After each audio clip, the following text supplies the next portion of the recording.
Welcome to Sky Story. Saksikan cerita penuh misteri dan keajaiban yang penuh inspirasi dan pastinya. Jangan lupa like, komen, dan subscribe. Selamat menikmati perjalanan di Sky Story. Judul Misteri Danau Keramat.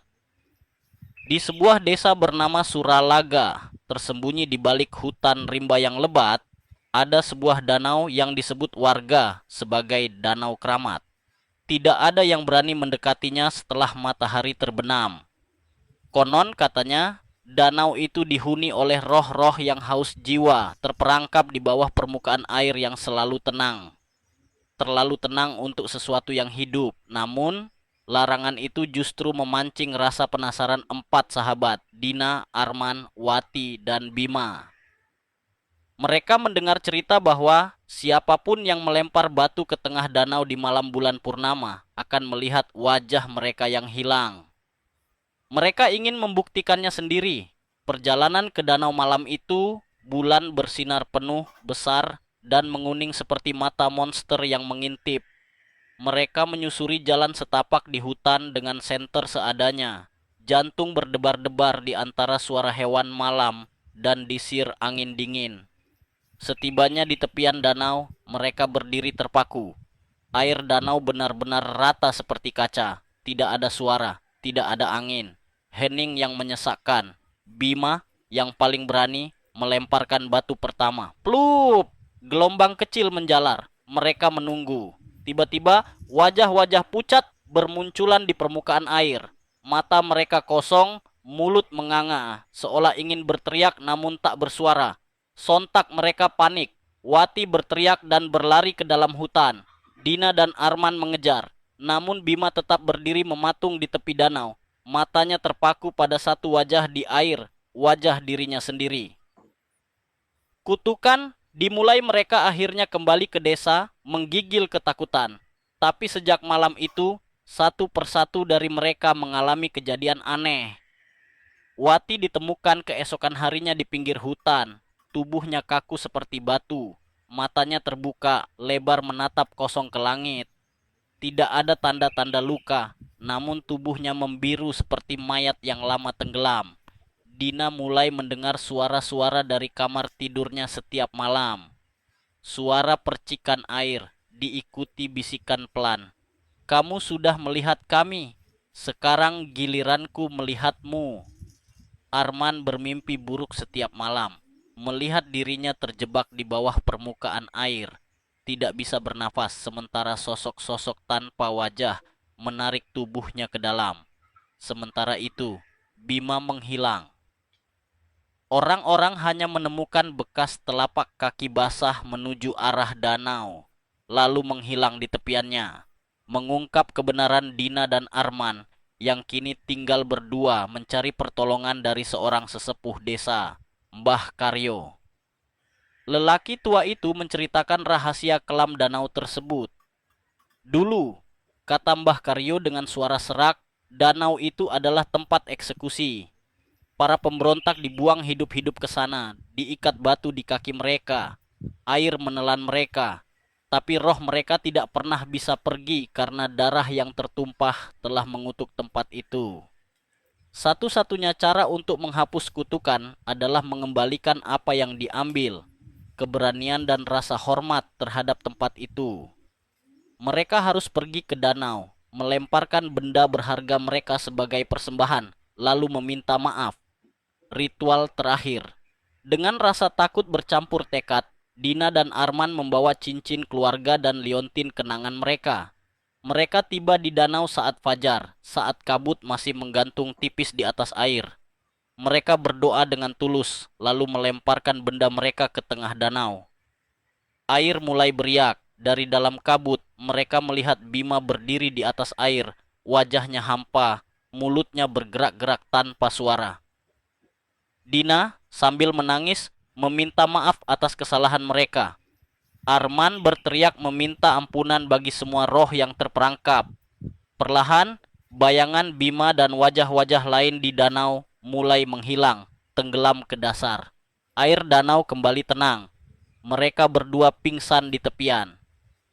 Epilog: Dina dan Arman selamat, tapi mereka memutuskan meninggalkan desa Suralaga selamanya. Danau itu tetap ada, namun kini dipagari oleh bambu kuning dan diberi sesaji setiap malam bulan purnama. Tapi beberapa orang mengaku jika berjalan terlalu dekat ke danau saat fajar, kadang-kadang terdengar suara pelan dari air. Tunggu, tunggu kami. Roh yang tidak pernah dipanggil, namanya Ratna. Berabad-abad sebelum Suralaga menjadi desa tenang, Ratna adalah seorang gadis muda dari keluarga sederhana. Ia dijodohkan dengan seorang bangsawan kejam demi kepentingan keluarganya. Tapi Ratna menolak. Sebagai hukuman, ia difitnah, bersekongkol dengan pemberontak, lalu dijatuhi hukuman mati tanpa pengadilan. Ia diikat batu besar di kakinya dan dilemparkan ke tengah danau, yang kala itu adalah tempat persembahan darah. Tenggelam dalam air dingin, Ratna tidak pernah benar-benar mati. Jiwanya terperangkap, tubuhnya menjadi bagian dari dasar danau. Ia menunggu dan menunggu, berharap ada yang akan memanggil namanya, mengingatnya, membebaskannya. Tapi waktu berlalu. Ratusan tahun, tidak ada satupun sesajen, tidak ada satupun doa untuk Ratna. Setiap bulan purnama, ketika wajah-wajah lain muncul di danau saat batu dilempar, Ratna tetap bersembunyi. Ia tidak seperti mereka. Ia penuh amarah, penuh kesepian, hingga datang 4 sahabat itu. Ketika Dina dan teman-temannya melempar batu ke danau, suara-suara yang muncul adalah para roh yang biasa menampakkan diri. Tapi jauh di dasar danau, Ratna merasakan kehangatan baru, kehadiran yang belum pernah ada sejak ia mati. Kehadiran Dina. Dina, tanpa sadar, memiliki kemiripan luar biasa dengan Ratna. Matanya, senyumnya, semuanya. Ratna salah paham, ia pikir Dina adalah dirinya, reinkarnasi dari jiwanya yang hilang. Itulah sebabnya sejak ritual itu Dina menjadi target utama. Ratna tidak ingin melukai Dina, ia hanya ingin mengambil alih tubuhnya untuk hidup kembali. Itulah bisikan air, mimpi buruk, bayangan di cermin kamar Dina selama ini.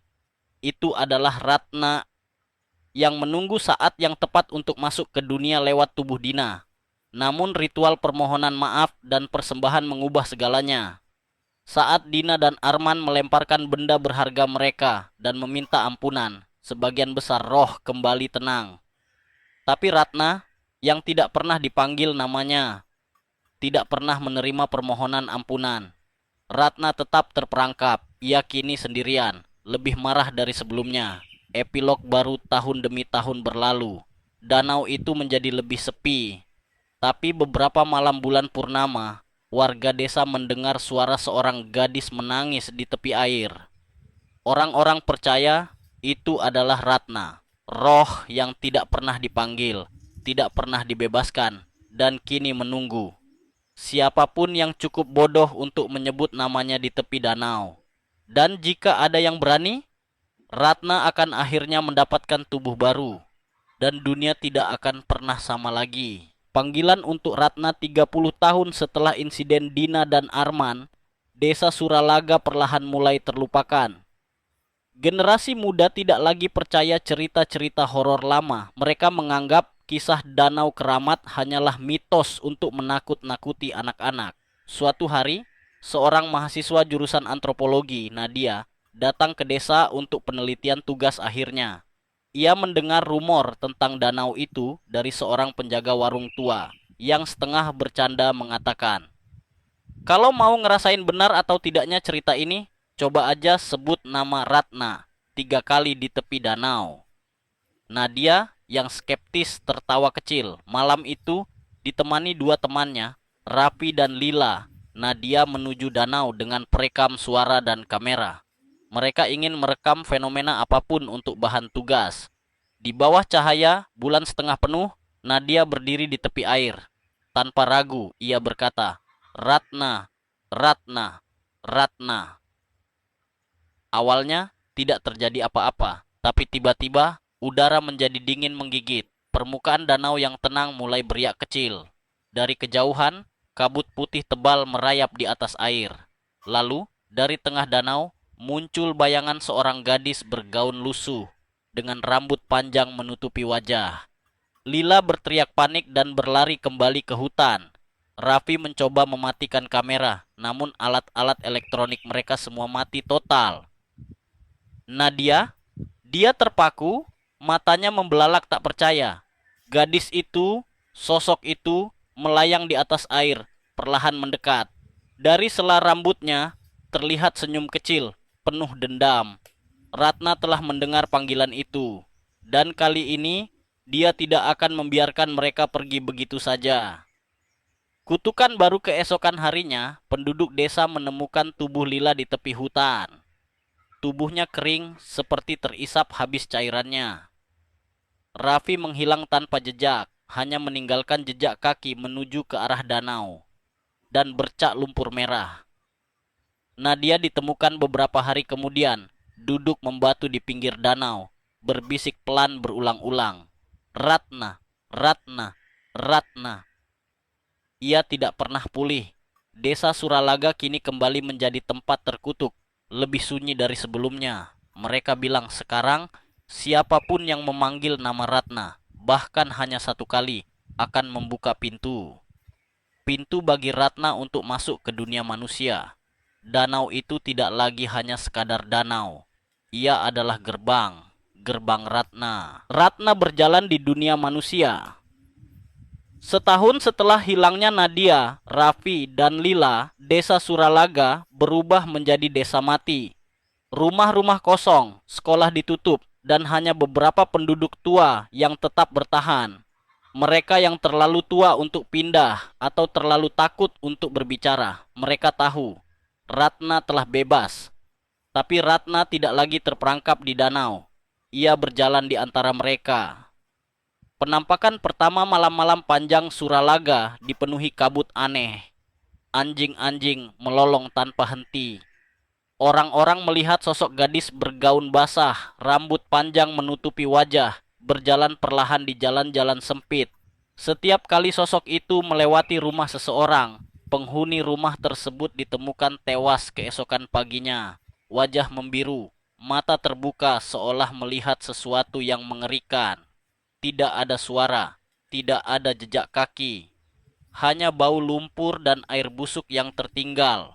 Kemarahan Ratna tidak lagi mencari belas kasihan.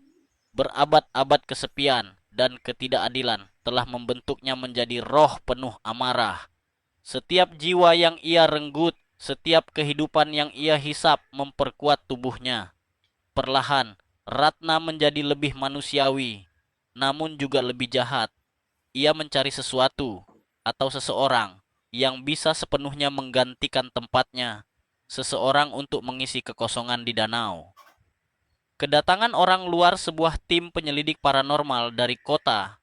5 orang muda bernama Vina, Denny, Raka, Salma, dan Anton datang ke Suralaga setelah mendengar desas-desus ini.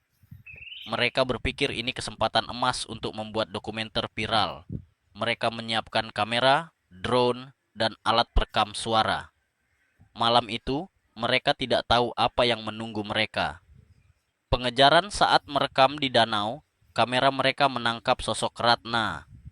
Bukan lagi sebagai bayangan samar, tapi gadis nyata, berjalan di atas air dengan kepala sedikit miring, matanya kosong namun berbinar.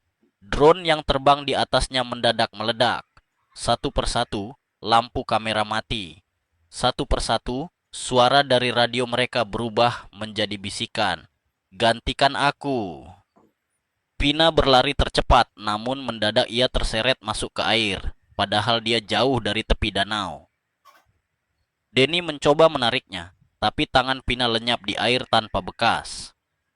Anton, ketakutan, mengucapkan nama Ratna berulang kali, memohon belas kasihan, tapi Ratna hanya tersenyum. Anton menjadi korban berikutnya. Akhir desa Suralaga. Hanya satu dari mereka yang selamat, Raka. Dia berhasil kabur ke kota dan menceritakan apa yang terjadi. Namun, saat diwawancara televisi lokal, Raka tampak aneh. Matanya kosong, kulitnya pucat. Di tengah wawancara, Raka tersenyum kecil. Dan dari mulutnya keluar suara lain, suara perempuan. Ratna di sini.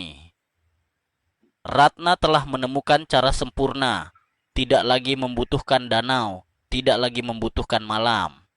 Kini, ia berjalan di dunia manusia, melalui tubuh siapapun yang cukup bodoh untuk membuka pintu baginya.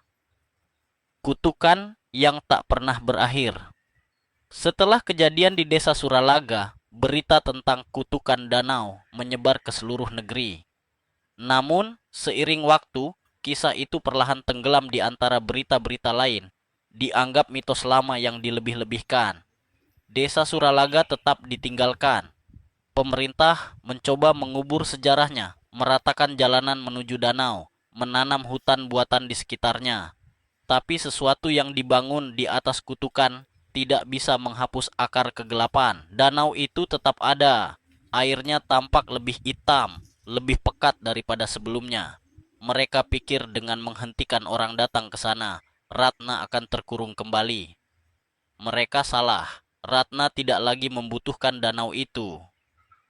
Ia telah belajar. Setiap nama yang menyebutnya memberinya kekuatan. Setiap rasa takut, setiap mimpi buruk tentangnya memperluas jangkauannya.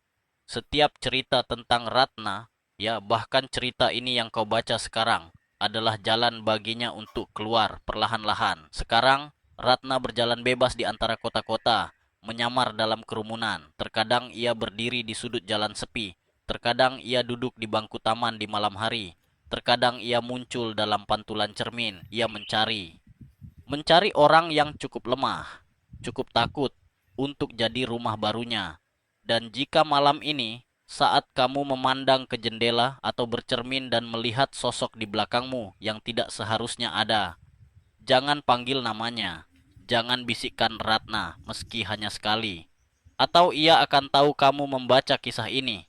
Dan itu cukup untuk membuatnya datang mengetuk pintu rumahmu malam ini. Tok, tok, tok, tamat.